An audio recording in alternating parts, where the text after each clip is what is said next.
Aquí nos dice cuántas personas estaban allí en el aposento alto. ¿Cuántos? 120. Ahora, dice 120 amigos, vecinos, compadres, creyentes. Y estaban allí orando, estaban allí clamando, estaban allí esperando. Ahora, miren, ellos no estaban en un lugar de este tamaño, ni con las condiciones higiénicas que tenemos hoy día.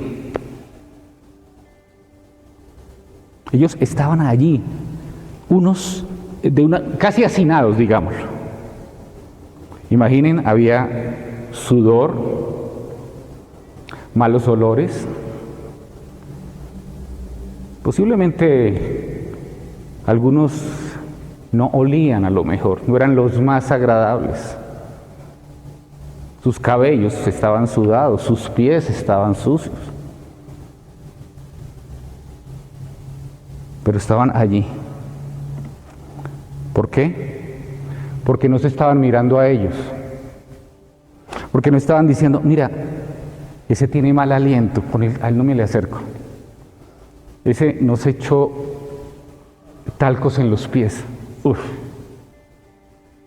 ¡No!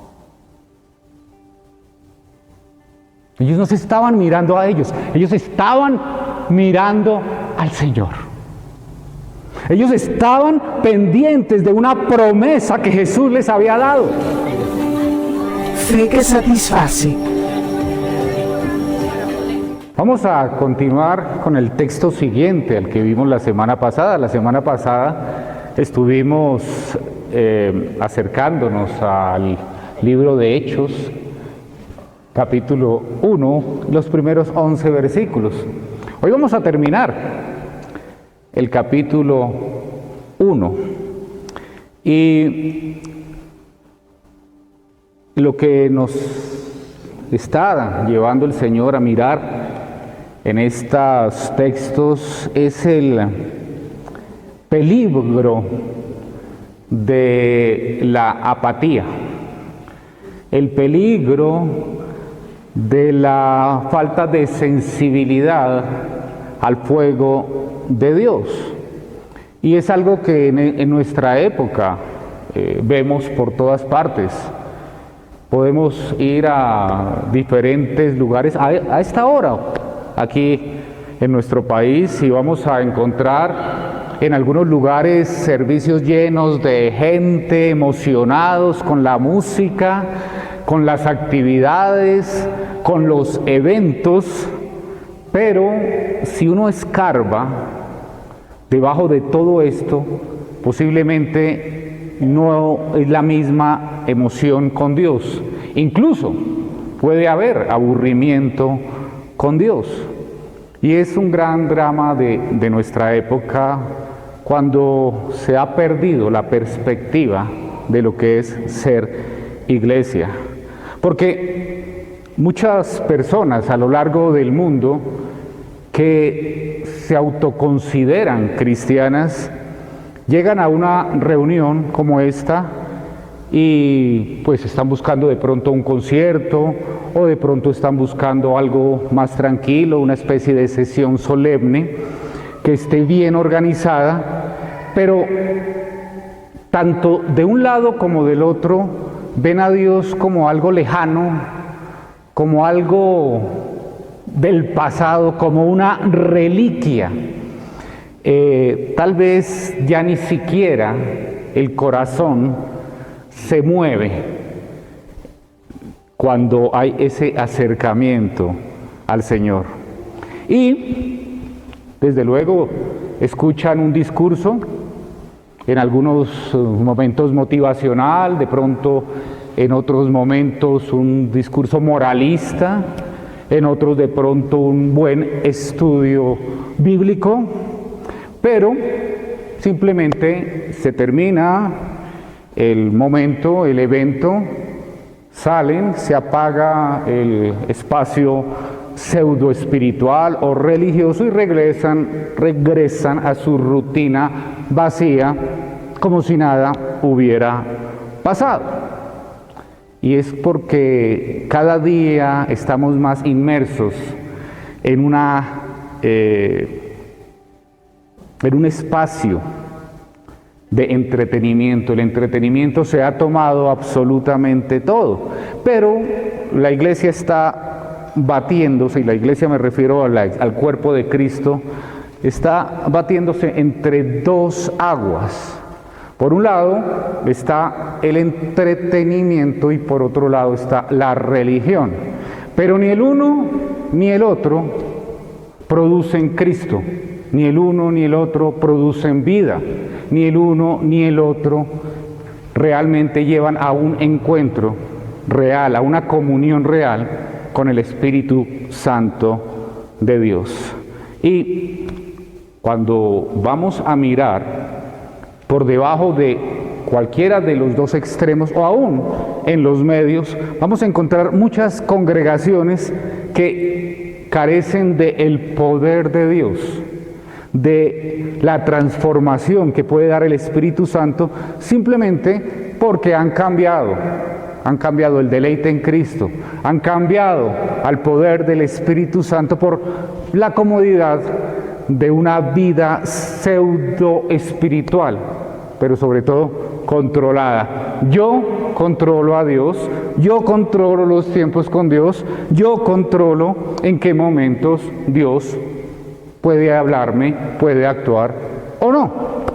Y realmente allí es cuando tenemos que entender que Dios no está anhelando, buscando tener una comunión con personas que le dan 2 horas los domingos y el resto del tiempo se desentienden de Él.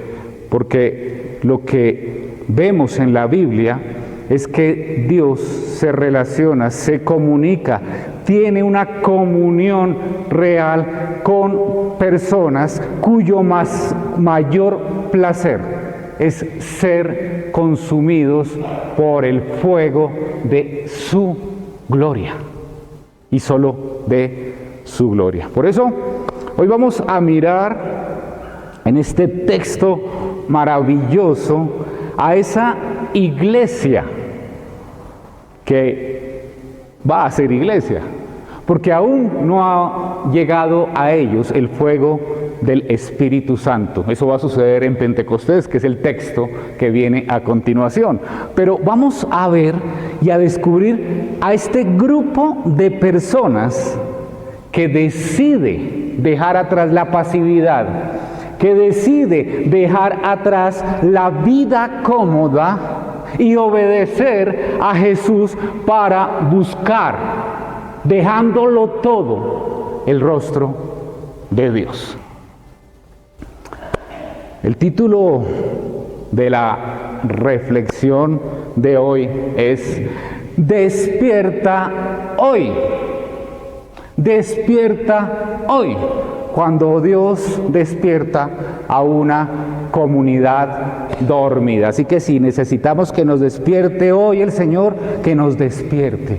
Porque es la única manera de ser la iglesia que Jesucristo quiere que seamos en este reinicio al cual el Señor nos trajo. Y vamos a ir al texto que les decía, vamos a terminar el capítulo 1 de Hechos y vamos a ir a Hechos 1 del 12 al 26. Entonces, vamos ya de una vez al texto de hoy. Dice el versículo 12 y la primera parte del versículo 13 de la siguiente manera. Después, los apóstoles regresaron del Monte de los Olivos a Jerusalén, a 1 kilómetro de distancia.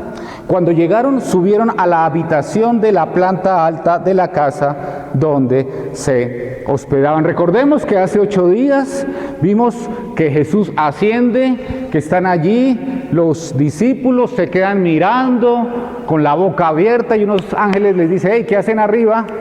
Mirando hacia arriba, reaccionen. No es tiempo de eso. es tiempo de actuar, es tiempo de misión, no es tiempo de observar, no es tiempo de estar en una actitud de expectativa, sino de actuar y de accionar. Y entonces dice que los apóstoles regresaron del Monte de los Olivos a Jerusalén, y tenemos que entender que la situación no es fácil. Acaban de matar hace apenas 40 días atrás a Jesús, y todos los discípulos de Jesús están siendo perseguidos y ellos están asustados. Ellos han tenido que esconderse. Saben que en cualquier momento, si los atrapan y los descubren como discípulos de Jesús, pues pueden correr la misma suerte de Jesús. Pero miren el contraste. Jesús acaba de ascender al cielo y les ha dejado una orden que es muy clara: no se vayan de Jerusalén, esperen la promesa. Pero a Jerusalén, al sitio donde está todos los líderes religiosos, el sitio donde están las personas que quieren acabar con nosotros, tenemos que estar allá.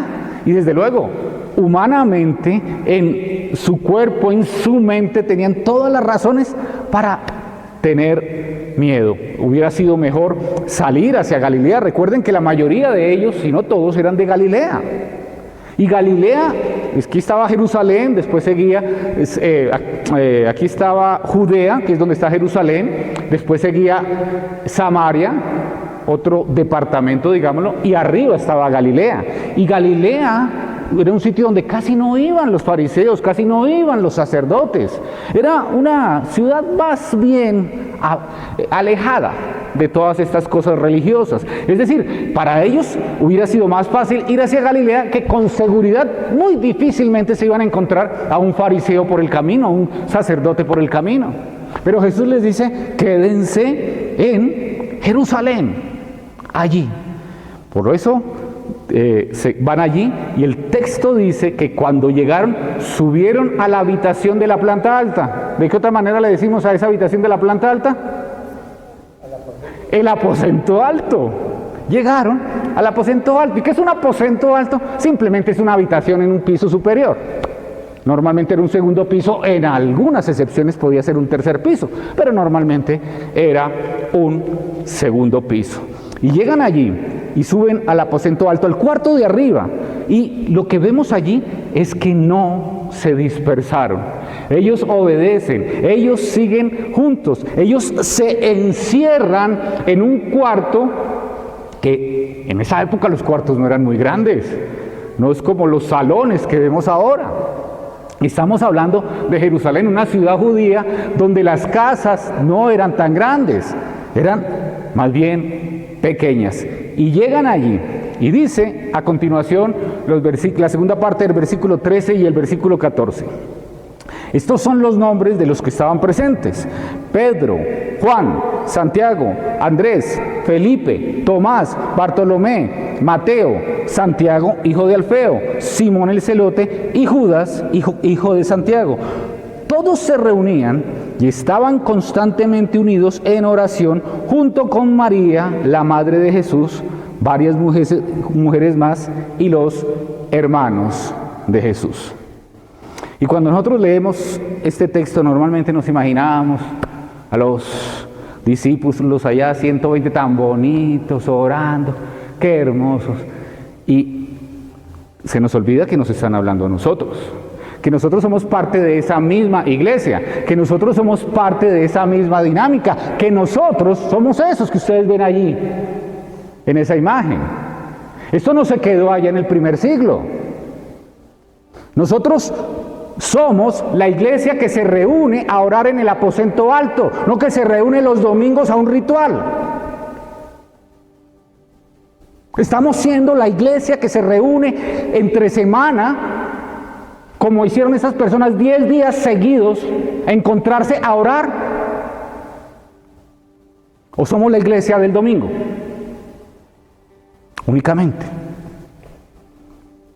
Y dice que todos ellos se reunían y estaban constantemente unidos en oración? Perseveraban, gracias. Es decir, gracias por esa palabra, mejor todavía, perseveraban, se esforzaban. Estamos en un reinicio como iglesia.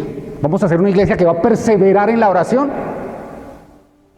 ¿O vamos a volver atrás a decir, no, es que no tengo tiempo, no, es que estoy cansado, no, es que Dios ya sabe lo que necesito, ¿para qué me voy a reunir a orar? Porque si Dios nos está dando la oportunidad de un reinicio es para hacer iglesia, no para volver a hacer religión. Miren, una iglesia apasionada no es apasionada porque tenga la mejor doctrina. Una iglesia apasionada no es apasionada porque tenga el mejor grupo musical. Una iglesia apasionada no es apasionada porque tenga el mejor predicador. Una iglesia apasionada es una iglesia que se encuentra con su Salvador, con su Señor, bajo la dirección y el fuego del Espíritu Santo. Eso es una iglesia apasionada. Una iglesia que tiene una oración fría es una iglesia que tiene una vida de iglesia fría, apática, ritualista. Una iglesia, unos hermanos, unas personas que tienen una vida de oración intermitente. Este mes me dio por orar 3 días, fuertemente. ¿Y cuándo vas a volver a orar? ¿Quién sabe cuándo el Señor me vuelva a llamar a orar? Una iglesia, una persona que tiene una oración intermitente, no hay poder para evangelizar.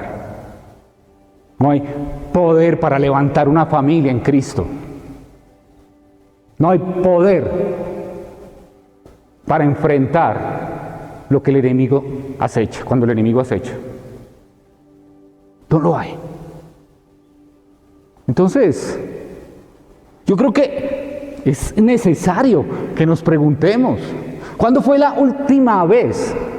¿Cuándo fue la última vez que tu corazón ardió tanto por Dios que la oración no fue una carga, no fue una cita aburrida, no fue un tema de que tengo que hacerlo, sino que fue ese deleite supremo que fue lo mejor de tu día?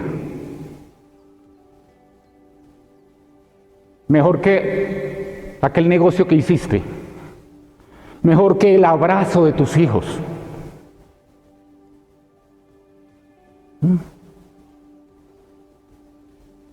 Dios, lo vemos en la Biblia, nos derrama eso que Él da, eso especial, eso que en algunas partes llaman fuego, en otras partes llaman pasión, en otras partes llaman ardor. Pero que es lo mismo, es la presencia activa de Dios, no la derrama sobre personas que lo tienen a Él por allá guardado y que no se deleitan en la oración. Porque cuando ustedes quieren encender una fogata, ustedes saben que el fuego arde donde hay una leña que está lista para recibir el fuego, seca de la humedad. Y nosotros tenemos que estar secos de pereza, secos de aburrimiento, secos de ritualismo, secos de ideas propias para arder. Continúa el texto, 15 y 16. Durante aquellos días, cuando aproximadamente 120 creyentes estaban juntos en un mismo lugar, Pedro se puso en pie y se dirigió a ellos. Hermanos, les dijo, las escrituras tenían que cumplirse con respecto a Judas, quien vio a los que arrestaron a Jesús. Esto lo predijo hace mucho tiempo el Espíritu Santo cuando habló por medio del rey David. Bueno, entonces, aquí nos dice cuántas personas estaban allí en el aposento alto. ¿Cuántos? 120. Ahora, dice 120 amigos, vecinos, compadres, creyentes. Y estaban allí orando, estaban allí clamando, estaban allí esperando. Ahora, miren, ellos no estaban en un lugar de este tamaño, ni con las condiciones higiénicas que tenemos hoy día. Ellos estaban allí, unos casi hacinados, digámoslo. Imaginen, había sudor, malos olores, posiblemente algunos no olían, a lo mejor, no eran los más agradables. Sus cabellos estaban sudados, sus pies estaban sucios. Pero estaban allí. ¿Por qué? Porque no se estaban mirando a ellos. Porque no estaban diciendo, mira, ese tiene mal aliento, a él no me le acerco. Ese no se echó talcos en los pies. Uf. ¡No! Ellos no se estaban mirando a ellos, ellos estaban mirando al Señor. Ellos estaban pendientes de una promesa que Jesús les había dado.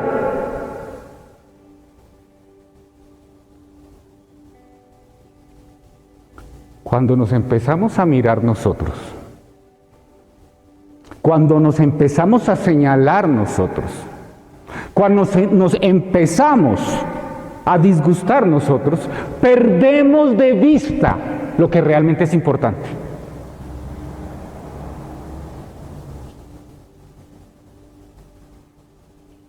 Ellos no perdieron de vista. Por eso es que Pedro, ¿cómo les dice? Hermanos. Una palabra que manoseamos de una manera impresionante. Porque no entendemos la profundidad que tiene. Esa palabra, hermanos y de cristianos, ya le perdimos completamente la importancia, el respeto. Y otra es iglesia. Cuando les dice hermanos, les está diciendo somos hijos del mismo Padre. La misma vida corre en nosotros. No hay superiores ni inferiores. Pedro era tal vez de los apóstoles que hablaba más y que también se le iba la lengua además. Había podido decir, a ver, ustedes allí, los que no son de los 12. No, hermanos. Y simplemente comienza a decir, mire, lo de Judas era parte del plan de Dios, eso ya estaba avisado. Y continúan los versículos 17 al 19. Judas era uno de nosotros y participó con nosotros en el ministerio. Judas había comprado un campo con el dinero que recibió, ahí viene una explicación por su traición. Allí cayó de cabeza, se le reventó el cuerpo y se le derramaron los intestinos. La noticia de su muerte llegó a todos los habitantes de Jerusalén y ellos le pusieron a ese lugar el nombre arameo Aceldama, que significa campo de sangre. Bueno, ¿qué es lo que hace Pedro? Comienza a hablar de Judas. Y miren, hermanos, este versículo 17, el primero que está allí, si no nos hace temblar, es que ya no nos duele nada. Miren, dice, Judas era uno de nosotros, participó con nosotros en el ministerio. Judas vio los milagros. Judas escuchó los mejores sermones bajados directamente del cielo y hablados de la boca del Hijo de Dios.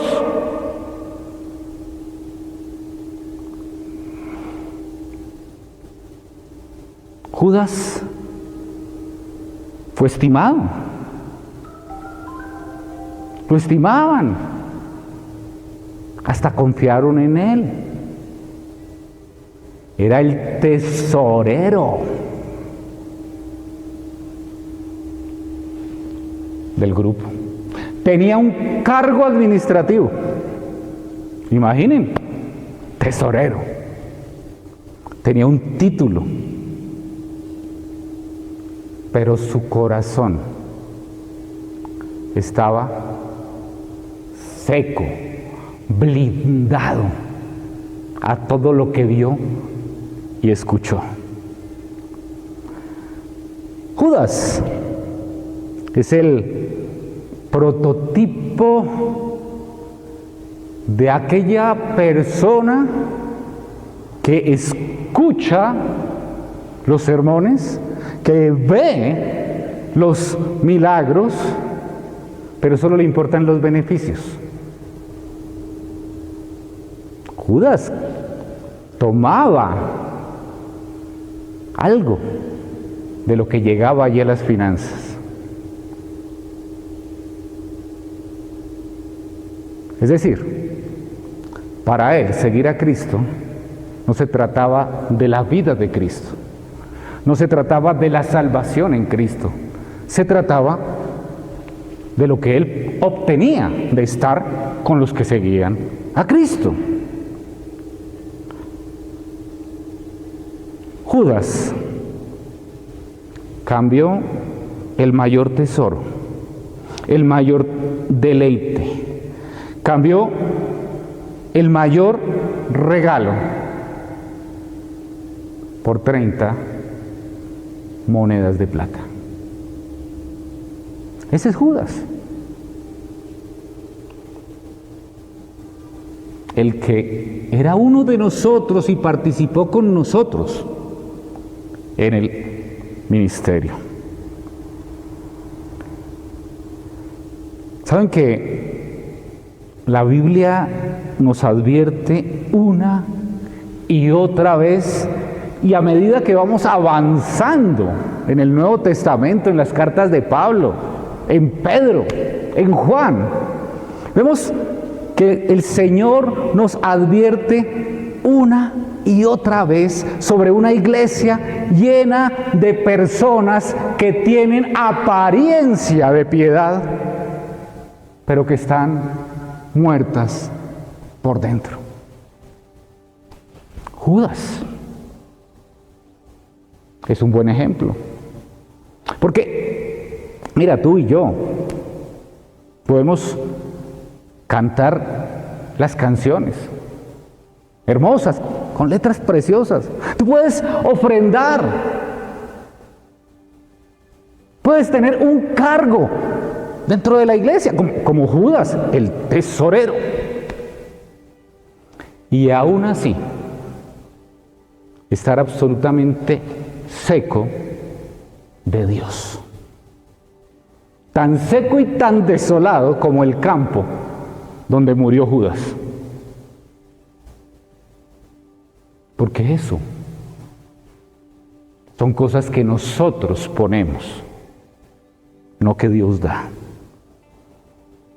Por eso, atención a esto. Por favor, escuchemos esto.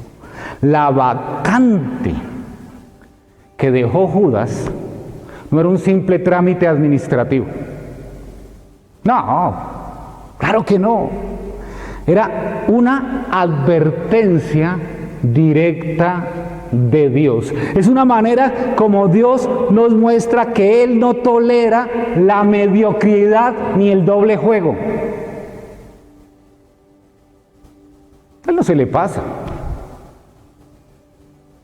Él no se deja convencer por títulos ni cargos.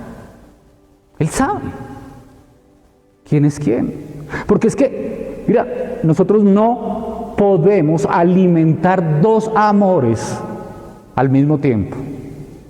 O nos deleitamos absolutamente en el Señor, o terminamos destruidos, amando los deleites de este mundo. Prestigio, nombre, dinero, etcétera, etcétera, etcétera. Versículos 20 al 22. Esto estaba escrito en el libro de los Salmos, continuó Pedro, donde dice que su casa quede desolada y que nadie viva en ella. También dice que otro tome su lugar. Entonces, ahora tenemos que elegir a alguien que tome el lugar de Judas entre los hombres que estaban con nosotros todo el tiempo mientras viajábamos con el Señor Jesús. Desde el día en que Juan lo bautizó hasta el día en que fue tomado de entre nosotros. El que salga elegido se unirá a nosotros como testigo de la resurrección de Jesús. Pedro lo que hace es continuar explicando aquello de la caída, del fracaso de Judas, y cita los salmos, que su hogar quede desolado y que otro tome su lugar. Así que ahora debemos elegir a alguien que reemplace a Judas. Es la conclusión a la que llega Pedro. Pero ¿saben? Miren, y es acá donde nosotros como iglesia tenemos que entender las cosas con claridad en este reinicio. Con claridad. Pedro no estaba angustiado porque se habían quedado sin tesorero. ¿Qué hacemos sin tesorero? Hay que nombrar otro. Hay que completar el grupo administrativo. No, claro que no. Él no está angustiado porque estaba incompleto el grupo administrativo, no. Cuando Pedro dice que es necesario que otro tome su lugar, Dios nos está diciendo algo terrible, algo fuerte, algo temible.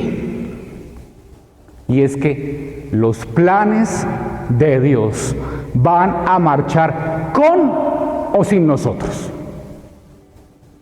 Dios no necesita de nosotros. Así Judas fuera el tesorero, uno de los 12, no es imprescindible, así como nosotros no somos imprescindibles. Por eso, si tú o yo, si decides quedarte en la comodidad, en la insensibilidad, jugando a ser cristiano los domingos únicamente, mientras tu corazón le pertenece a los deleites de este mundo, pues Dios simplemente va a levantar a otra persona. Así de sencillo.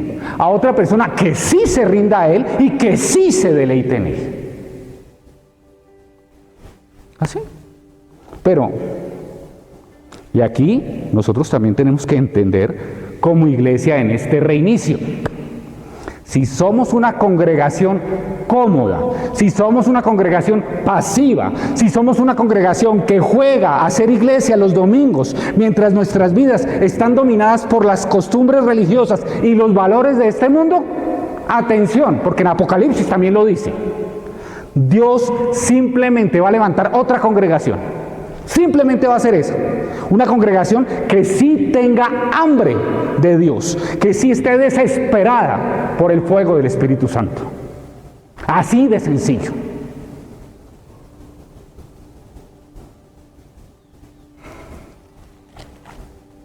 Y vamos al final. versículos 23 al 26. Así que propusieron a 2 hombres, a José, quien llamaban Barsabás, también conocido como Justo, y a Matías. Después todos ellos oraron: oh Señor, tú conoces cada corazón, muéstranos a cuál de estos hombres has elegido. Lo repito, mire. Oh Señor, tú conoces cada corazón, muéstranos a cuál de estos hombres has elegido como apóstol para que tome el lugar de Judas en este ministerio, porque él nos ha abandonado y se ha ido al lugar que le corresponde. Entonces echaron suertes y Matías fue elegido para ser apóstol con los otros 11. Miren, llegamos ahora al momento de la decisión.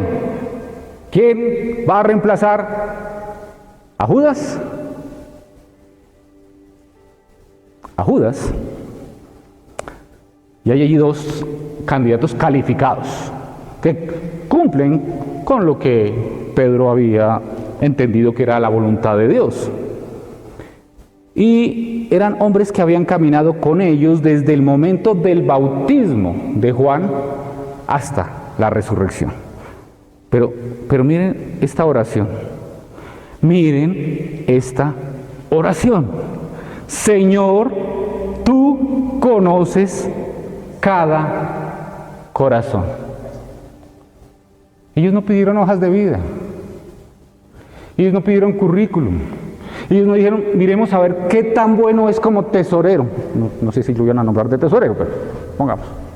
Que nos traiga unas hojas de vida para ver si has llevado bien la contabilidad en cuántas empresas. No.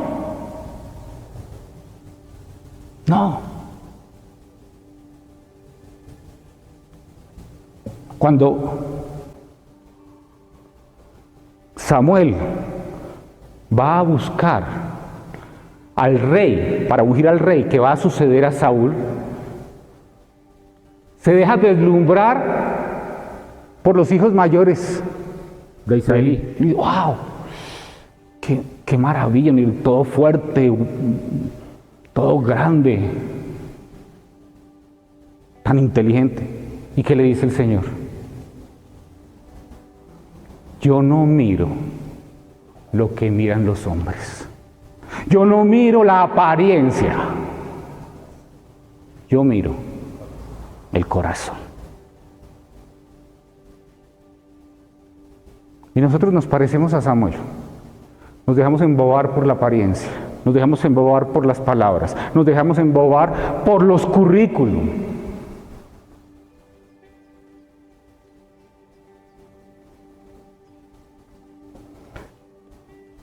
¿Saben que esta iglesia es que todavía no había venido el Pentecostés,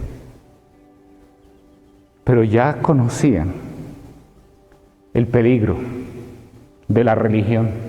Jesús les había señalado una y otra vez, señalando a los fariseos, a los saduceos, señalando las prácticas religiosas, una y otra vez les había señalado el peligro que tiene la religión. Y es que los seres humanos somos expertos en maquillar el exterior, mientras el interior son solo huesos secos. Somos expertos en pintar nuestra tumba y mostrarnos como grandes cristianos y por dentro estamos muertos. Ellos ya lo sabían, habían escuchado a Jesús una y otra vez señalar a los fariseos. Por eso le piden a aquel que escudriña lo más profundo de los corazones de cada persona, que sea Él el que tome la decisión. Nosotros no vamos a votar. Nosotros no nos vamos a someter a la democracia, Señor. Tú conoces los corazones. Y tú sabes quién es quién. Y lo lanzan a la suerte, que sea Dios el que lo decida. Y es elegido Matías. Y como dato curioso, Matías traduce regalo de Dios.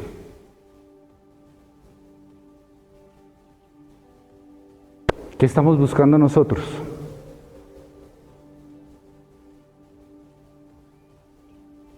¿Personas con hojas de vida intachables o regalos de Dios?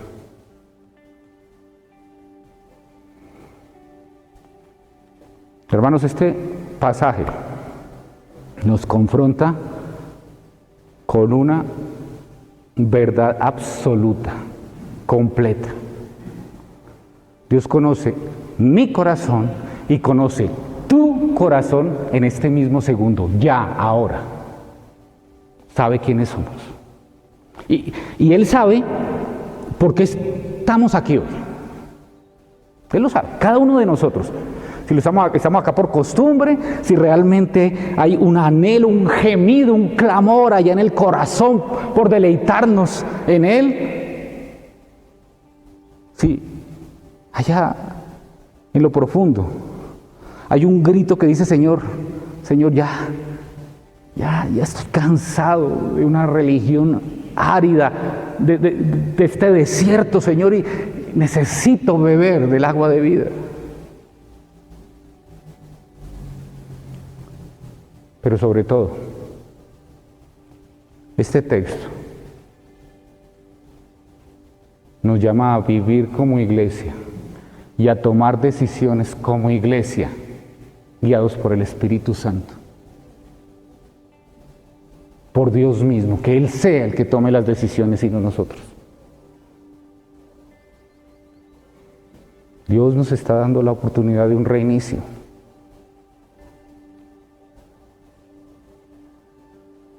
¿Cómo vamos a tomar nuestras decisiones? ¿En el poder del Espíritu o en la carne?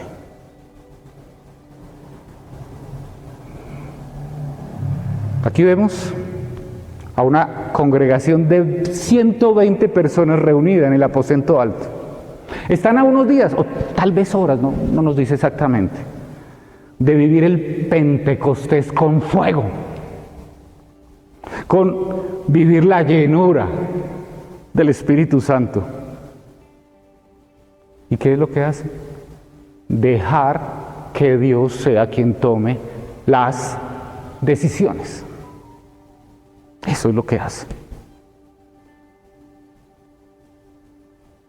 Hay congregaciones que no dejan que Dios tome las decisiones, que las siguen tomando en la carne y después se preguntan: ¿por qué no vivimos un Pentecostés? Porque no hay fuego. Porque lo que nace de la carne, carne es. Pero lo que viene del Espíritu es incontenible, es fuego, es ardor, es deleite. Entonces, simplemente hoy los animo a que con urgencia le clamemos al Señor que nos empuje a dejar atrás esa indiferencia espiritual que a veces tenemos, esos sustitutos que tenemos, que en vez de orar, de clamar, de disfrutar de Cristo en nuestras vidas, de que el Espíritu Santo sea el que nos llene y queme todo aquello que tiene que quemar, lo cambiamos por reuniones.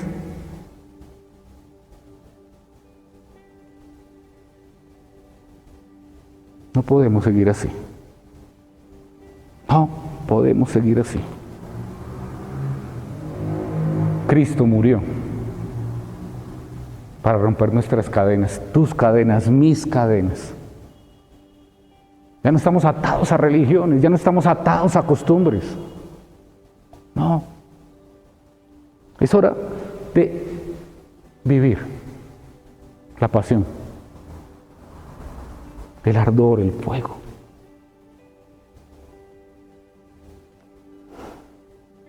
El deleite en Dios no es una opción para supercristianos. No, claro que no. El deleite en el Señor es el mandamiento principal. Gozarnos en Él. En el momento que fuimos recreados, que nacimos en Cristo, en el momento que fuimos resucitados en Cristo, nuestro diseño fue cambiado para encontrar nuestra máxima satisfacción en Él. Entonces, ¿por qué no la estamos encontrando? Hoy simplemente los invito a que despertemos hoy, a que le pidamos al Señor que despierte a una iglesia dormida, a que nos aferremos al Señor y no permitamos que levante otra congregación para hacer lo que iba a hacer con nosotros, si seguimos como va.